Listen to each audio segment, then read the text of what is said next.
Welcome to Beyond the Pod, presented by SodaStick.com. Brunette, he moves, Brunette back in, he scores! Minnesota has upset the Colorado Avalanche! Andrew Brunette, the game-winning goal! Here are your hosts, the second greatest scorer in Gopher hockey history, Pat Micheletti, and the second greatest hockey analyst on this podcast, Brandon Mileski. Hey, welcome to another episode of Beyond the Pod. Brandon Mileski, along with former Golden Gopher great Pat Micheletti. Hi, Pat. Hi, Brandon. How are you? Good to see you. Let's talk a little bit of. We're guestless today, so we'll have plenty of time to talk Minnesota Wild, and we are taping this on Thursday morning. So we're coming off the loss last night in Calgary by a score of 4-3, but a 4-game winning streak, even though some dicey games, winning in shootouts against the Ducks and Dallas over the weekend. Some flaws in the game, but at least, the scoring has picked up a little bit after going through a drought there for a while. It has, and we're slowly, and I emphasize, slowly starting to see what they want to become and the team that they are and how they win, and winning 4 in a row, whatever it was, 6-1 in their last, or whatever the record is encouraging.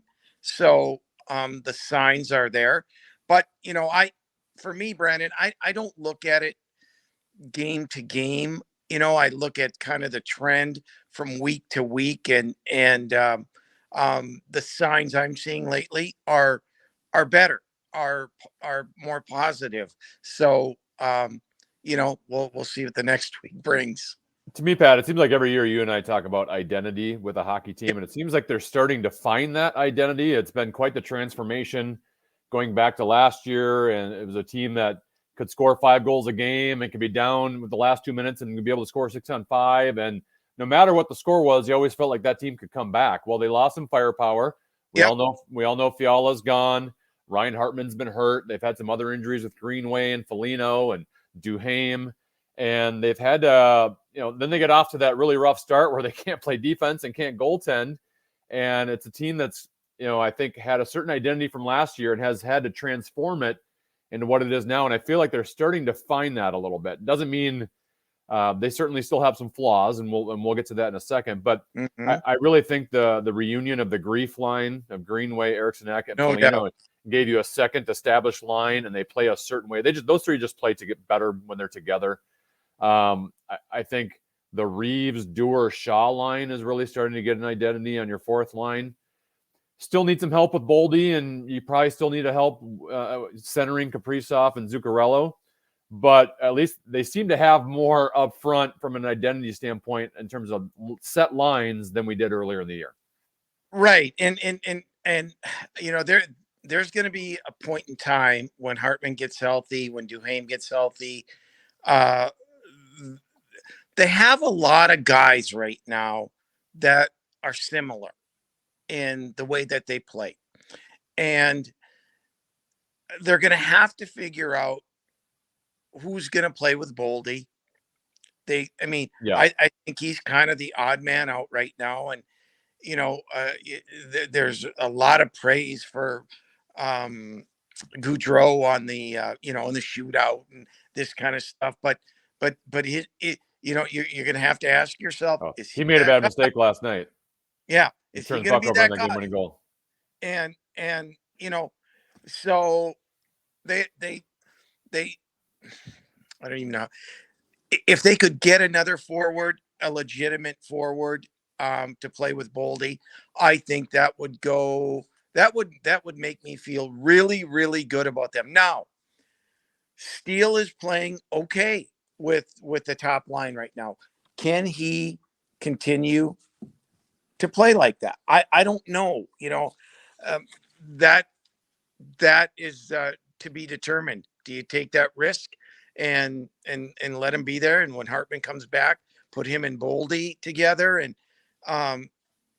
so there's a lot of unanswered questions still, but the good thing is that I look at the other teams, Brandon, and man, there's warts on some of those teams, and that gives me hope when I look at, man, we have Kaprizov, we have Zuccarello, we have the grief line. Um, some of those teams don't have that, and I would put them, the players I mentioned, up against some of their better players, and we come away with a win, I think. So it's there, but there's still a lot of work to do. It's funny you mentioned, let's say, hypothetically speaking, let's say Hartman and Duhaime came back tonight, and I know that's not the case. And by the time those two come back, things will change. But I just hypothetically saying, if those two came back right now, I think their lineup decisions would be pretty interesting, Pat, because Yeah, I don't think you can sit Shaw and Dewar, no, right? You can't put those two in the press box. not at all. I mean, obviously, like Patan would be out of the lineup, so you'd probably fill that one spot. But after that, I don't think Steele's been great. I don't think he's been bad, but I don't think he's been great. You mentioned Goudreau. He's just kind of meh. Yeah, I guess Ryan Reaves. You don't need to play him every game, and he could just be kind of a part-time player. But I've liked what he's brought in this small sample size of games so far, and who knows if he can do it over an extended stretch. But I've liked the element he's brought so far. He's been playing well, so it would be interesting if they had all these forwards healthy, what they would do. well, let's talk about Reaves a little bit, and let's be right. Let's get right to the point. Why is he here? He's not here to score goals for you. He's not here to really sustain a forecheck. He's not here to set up guys.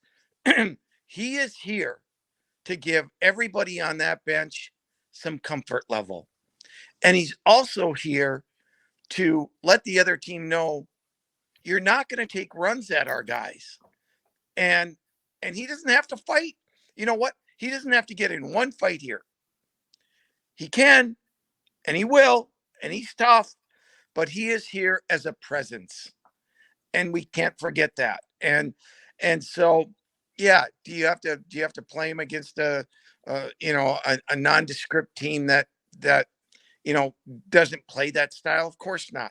And that's why you can bring him in and out and have that extra forward jump in.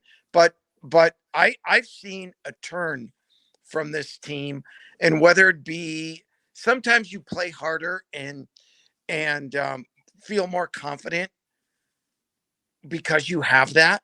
And I've noticed that in this team in the last 5 to 6 games. It's funny because when the trade happened, Pat, Reaves is the perfect player to have one side versus the other side when it comes to fans, right? You have the analytics crowd that swear by the analytics, and they look at Ryan Reaves' analytics and go, this guy's the worst hockey player in the league. And then you have, I don't want to necessarily say old school thinking, but just kind of the non-analytics thinking of, well, here are all the things he can bring to our team that doesn't necessarily show up in a box score. And you were going to have those two worlds collide when Ryan Reaves was acquired.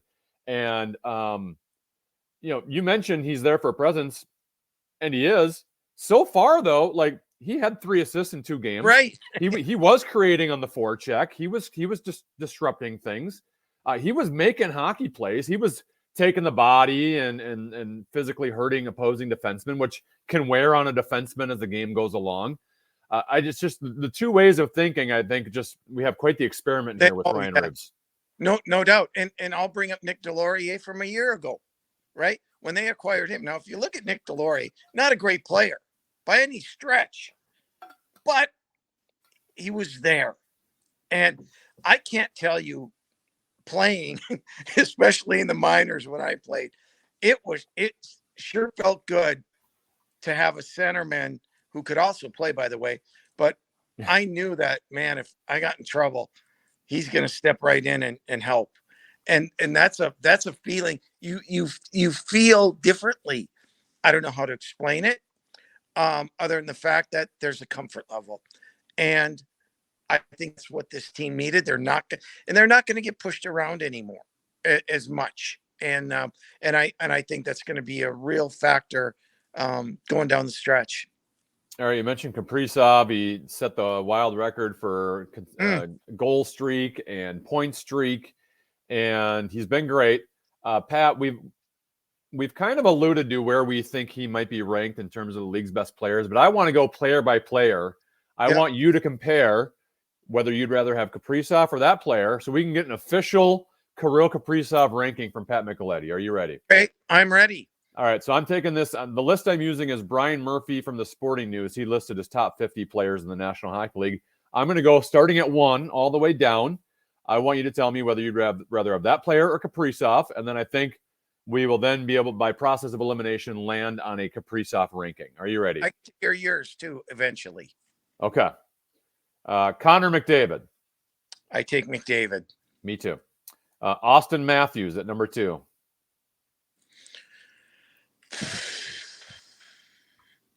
Boy, that's I am glad you're reacting this way, because Austin Matthews has always been kind of believed to be just like a consensus top 3 player, and I'm not saying he's bad or he could be in the conversation, but I always just feel like he's a little overrated nationally. I will take Kaprizov, and for a reason. I think he has more want to win and to drive a team than Matthews does. And I say this because Toronto has had the ability to make a run, and that guy to lead you there hasn't gotten it done yet. Yeah. And I don't think Minnesota's been there yet. And when they do get there, I think that guy will be leading the way. I would say Matthews is probably a better pure goal scorer, but that I think Kaprizov can do things, add more in the offensive zone in terms of battling and forecheck and getting sticks on pucks and setting up teammates and that kind of stuff. So I would kind of like Kaprizov's all-around game a little bit more. But, if the puck's in the slot, I'd rather have Austin Matthews shooting the puck than Kirill Kaprizov. All right, so already the number 2 guy you have Kaprizov ahead of. Number 3, they got Nathan McKinnon. I would take McKinnon as well. Number 4, Cale Makar.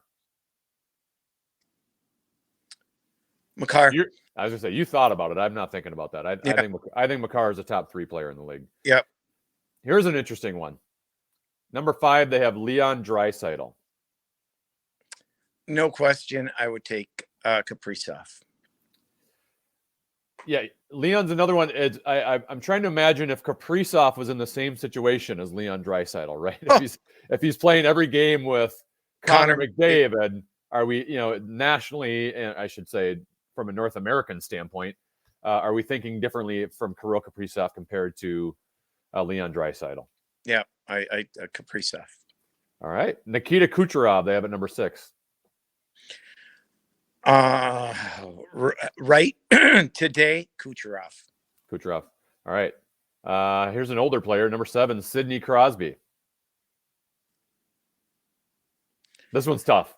It's awfully tough. If we're taking age, I think Crosby is incredible, and I would take Crosby. Yeah, I mean, if you want to just throw the leadership on top of it, and how he can lift up younger players on the team. Don't know if I think Kaprizov has energized the Wild. I think there's no doubt about that. But and we're saying today, we're not looking at no. What the younger guy. You need a player for tonight's game. One game tonight. Yeah. This one's interesting because I think he kind of had a bad year last year, but that was probably more so due to injury than anything else. And I'm not going to say that I've watched him a whole lot this year, but Victor Hedman, our second defenseman on this list, Tampa Bay Lightning. I'm gonna go Kaprizov because I already took Makar. Well, you're not creating a lineup here. You're not creating a lineup. No, okay. I tell you though, when Hedman's at his best, he can control a game. Yes, he can. Yeah, and because he's out there 30 minutes a game. Are you taking Hedman? Like I said, I haven't seen a whole lot of him this year, and he had a little bit of a down year last year. Yep. Number 9, Alex Ovechkin. Kaprizov. I'm with you. Number 10, I don't know if we can compare goalies to Kaprizov, but they got Andrei Vasilevsky as the 10th best player in the NHL. You win championships with goaltending. I'll take Vasilevsky. All right. 11, had a one of the best players in the league last year, Roman Josi, defenseman for Nashville. Was he good? Yeah.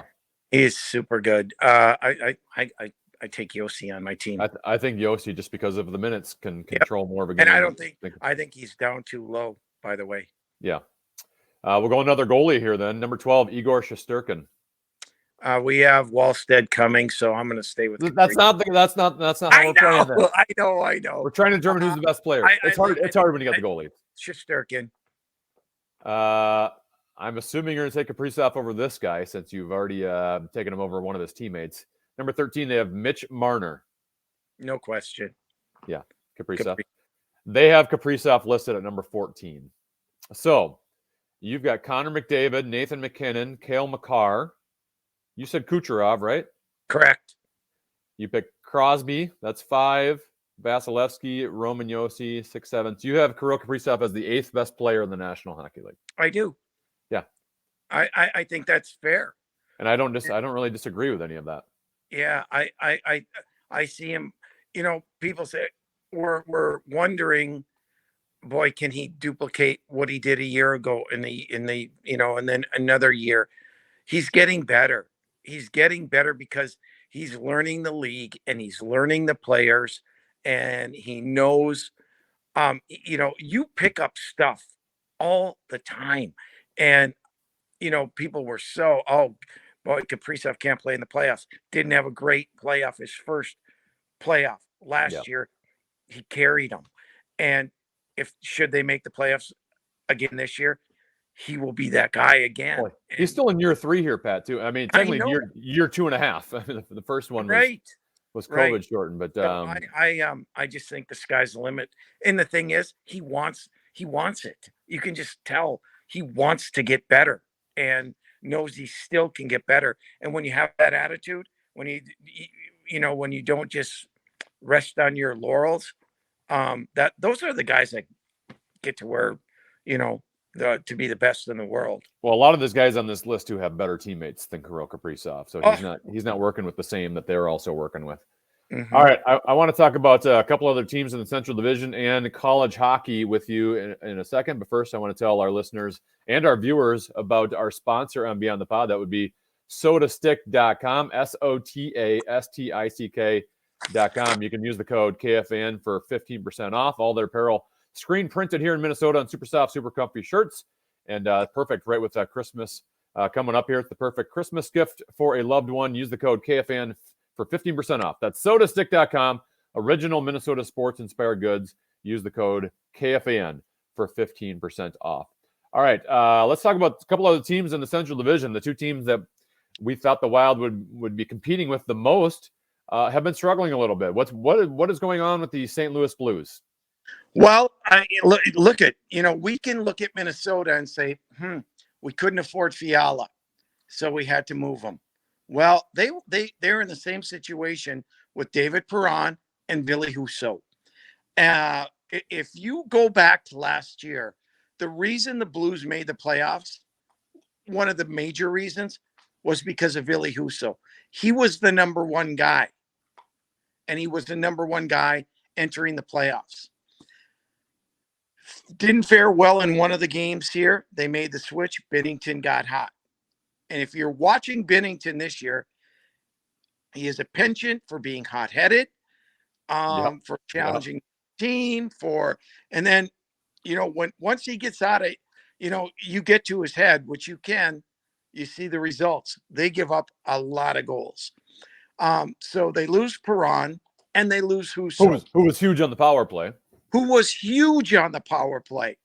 And you take that out of that team, and we're seeing, they've got some issues there. No, they still have a very good team, but they haven't found their way to win, and so that's hurt them. You mentioned the two guys they lost, and even looking ahead to next year, they've got two guys that right now are making $7.5 million against the Yep. salary cap, and Ryan O'Reilly and Vladimir Tarasenko, and they're going to be up against the cap next year. So, so on top of the two they just lost last year, they're going to lose another one or two going into next year. So there might be some problems ahead for the St. Louis Blues. How about Colorado? We knew that they lost Nazem Kadri, another team that lost some players in the offseason.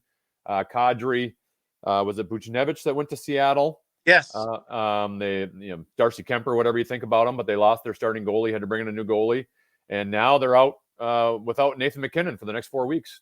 Brandon, I looked at their lineup last night, or was it?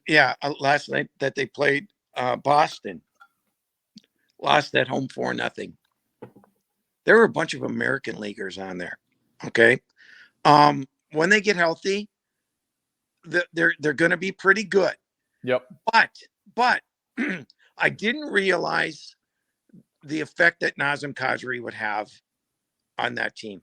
He solidified that second line and made that second line really, really good. And now you've got a young kid who I think is going to be a star in the league in time, in Alex Newhook. I think he's going to be really, really good. But that being said, that's handing the keys off and say, you're our second line center, you're our top six, you got to produce when you haven't produced yet. Yeah. When you haven't learned how to produce. Marco Rossi situation right there. Kind of too. And everybody's different, right? Everybody has a, age or years experience. Everybody has a different level of where they're at. And I think he's going to be really good. But boy, all of a sudden, we all thought Colorado and then the rest of the division. Now it's, boy, they've come back to the pack a little bit. And I'm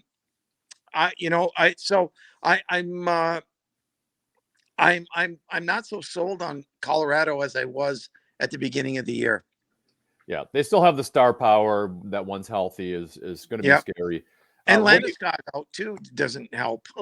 So what do you think of the teams then that are ahead in the Central Division right now? You got Dallas and Winnipeg. We saw Dallas just on Sunday, and Robertson looks like he's one of the best players in the league right now. He's on fire. And that team last year, Pat, I thought looked a little slow and a little old, and they played at a faster pace when the Wild played them on Sunday.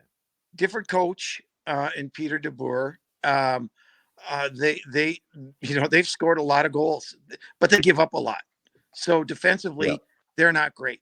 They're going to rely on Ottinger to be magical, and you can't expect him to be magical every night.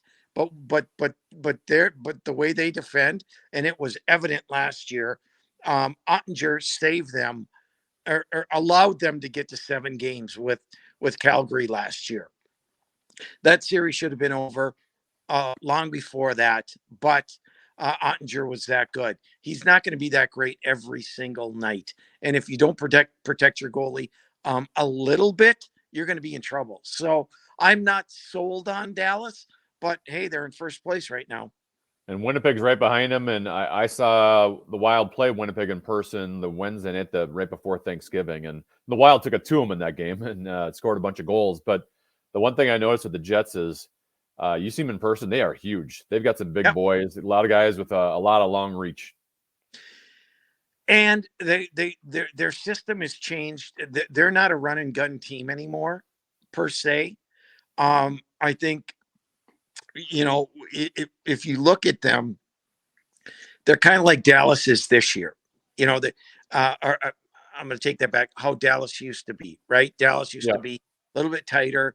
And I'm forgetting the name of their coach now, who was in Dallas a year ago. But he is coaching there now, and they're defending a little bit better. They're not giving up as many goals. Hellebuck is their guy, and they can shut things down a little bit, and yet still have some scoring. They're dangerous. They could use another defenseman, in my opinion. But in losing Ehlers for the year certainly is not, it's not good for them. But they're a pretty good team. All right, a couple college hockey topics before we go. Pat, we kind of focus on a lot of the Minnesota teams, but Sure. just west of us in North Dakota, right now, 2-5-1 in the Yep. NCHC, 6-8-3 on the season. They play a tough schedule, and that's a very difficult conference. That being said, any concerns up in Grand Forks right now? Well, I've seen him play quite a bit this year, and they've they don't have a lot of depth up front. They have the Jason Blake's son, who is a really, really good player. He's a freshman, really good player. Reese Gaber is a really, really good player. Their goaltending has been spotty. It was great against Minnesota. It was not great after that, and so I do have concerns about where they're going to finish this year. I just don't think they have enough depth. You mentioned Minnesota. Number 3 are in the country right now, moved up to number 1 in the pairwise rankings. They've been playing well here for a while. Wisconsin, I know back in your day, that was probably the rivalry. It seems like the hatred for them is not where it once was. How do you evaluate this rivalry and the weekend ahead? What do you expect? Well, I feel bad because I think college hockey needs Wisconsin to be at the top. I think it just brings more excitement to everybody around the country when Wisconsin is at or near the top, and they've dropped off. And I don't know why. Because everybody I talk to, they tell me that is, if you want to be a head coach, that is the place you want to be a head coach. They have the facilities, they have the money, they have the backing, or at least they used to. And so I don't know what's going on there. They are playing better as of late, and they come into Minnesota this weekend, but they sit at the bottom of the league. And whether they can't retain guys or they're recruiting or whatever the situation is, it just hasn't been good. Minnesota Duluth, they host number 1 Denver. Denver right up at top, right up top. It seems like every year everyone kind of dismisses them, and then they're always in the national conversation. Boy, I'm really shocked at Duluth. In fact, I thought Duluth was going to be better this year, and because I thought they'd have a little bit more scoring, and they've had trouble scoring, and they've had trouble defending. Now they lost Ryan Fanti, their stud goaltender from a year ago, and they haven't been getting the goaltending that they need, and that's been a factor. They've been taking some penalties that you don't see UMD take on a nightly basis, and their discipline has been down a little bit. Knowing Scott Sandlin and knowing the way he coaches, I think they're going to be okay. But right now, it's been a tough first half, and they'd be the first to admit it. Yeah, just 37 goals in 16 games this year for Minnesota Duluth. All right, as always, we close every show with some stick taps. Pat, would you like to go first? I would. And my stick tap is going to be, and my dog says hello, to college hockey's good friend and leader in the industry, and that is to Associate Athletic Director, Director of Communications, VP, whatever he is, Paul Allen at Minnesota State. Announced his retirement. He'll be retiring, I believe, next Monday will be his last day. Just a terrific guy, kind of a mentor also to me, and just conversations that we've had throughout the years. You know him, Brandon, and he's a friend to everybody. So, tip of the hat to Paul Allen. Great career. College hockey is gonna miss you, and you deserve a nice retirement. Yeah, the third most famous Paul Allen. And you know he's had an impact when a guy in his position announces he's going to retire, and not the entire hockey community, all people in the media jump on to say congratulations and you will be missed. And obviously you felt the need to do a stick tap. So he's had quite the impact on hockey in the state. My stick tap's going to go to Tage Thompson last night, Pat, for the Buffalo Sabres. He had 4 goals and 1 assist in the first period alone in the 9-4 win over Columbus. He ended the game with 5 goals and 1 assist. He's the 7th player in NHL history with 5 points in the first period. He's also the second fastest player ever to get to 4 goals in a game. Can I comment on him for a second? Sure. Can I comment on Tage Thompson?